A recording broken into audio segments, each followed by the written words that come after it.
I told my husband I regret having his child after he broke our deal. I, 36F, am a neurologist and I absolutely love my patients and my job. I believe there is no greater honor in life than being able to help others. The road to my medical degree was not easy, and it was paved with many rejections. I was a troubled teen in high school and I didn't get accepted into any colleges my senior year.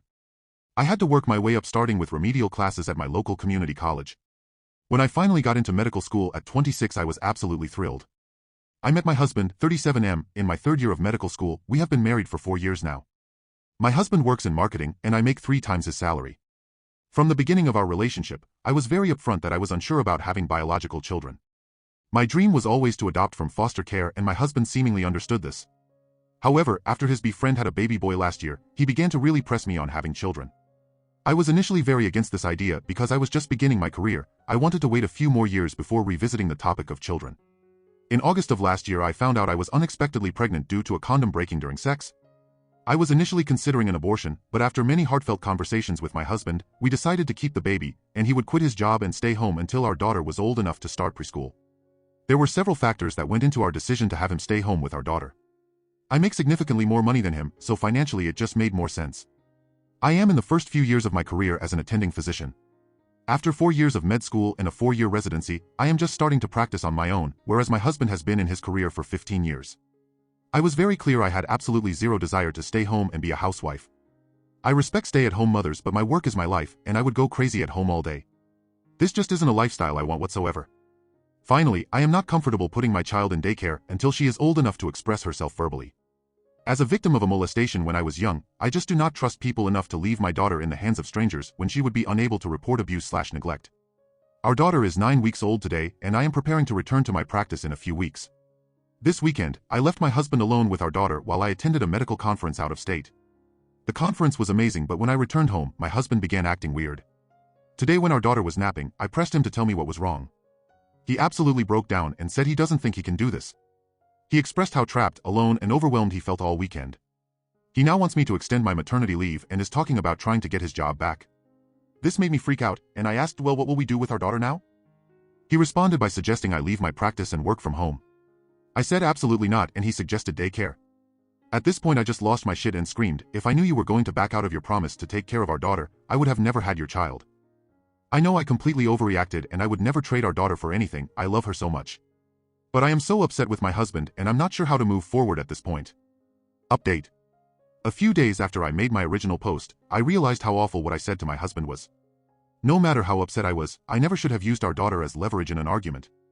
Even if I had to quit my job tomorrow and become a single mom, I would still do it for her because I love her more than anything and I would choose her every time. I still feel awful that I said this, it was truly a terrible thing to say. Another thing I dropped the ball on was not being more patient and accepting with my husband. For some context, my mother came from out of town to stay with us for the first 8 weeks after I gave birth. My husband did contribute greatly. I'd honestly say they both did 50% of the work with the baby for the first week or so while I recovered. After that we split the work between the 3 of us. So, for him to go from 2 people supporting him to being on his own for a whole weekend in a matter of about 10 days was obviously a huge shock and I should have realized this. His complaints about feeling trapped, overwhelmed, and alone are the exact reasons why I have no desire to be a stay-at-home mom. Yes, we had a deal, but I should have given him space to express his concerns openly without me flipping shit. I stayed at my sister's with our daughter for a few days after the fight to give my husband some space. He would come to visit her every day during this period, but we agreed not to talk yet. When I came home, I apologized to him for mishandling the situation. To my surprise, he actually apologized too. He told me that he never intended to back out of our agreement, he just became so overwhelmed that he was unsure he was capable of caring for our daughter properly. He apologized for giving up so fast and suggesting that I work from home. He told me that no matter what we decided to do, I should not leave my practice. At the end of his apologies, he said that he wanted to give being a stay-at-home dad another shot.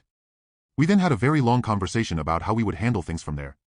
He told me that caring for our daughter was not the overwhelming part, it was trying to keep up with the cooking and cleaning that was difficult. So, we decided to hire a maid and buy one of those meal kit delivery services. He joined one of those new parent support groups to help reduce his isolation. 3 times a week, my sister-in-law has agreed to come over to babysit for a few hours so he can go to the gym or have some me time. I also told him that if at any point he feels like he can't be a stay-at-home dad anymore, to please tell me. I made it very clear that while I would be slightly disappointed, I would be much more disappointed knowing that he was burnt out and upset while caring for our daughter.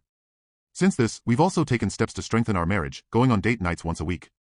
I don't yet feel comfortable leaving our daughter with anyone besides family, so most of these date nights include long walks while pushing her in the stroller or Netflix and takeout on the couch, but hey, it's been working. Addressing the whole poking holes in the condom thing. No, I do not think this happened. I honestly did not even bother asking my husband this. I felt that an accusation of this magnitude would be detrimental to our marriage, especially when it was already in such a fragile state.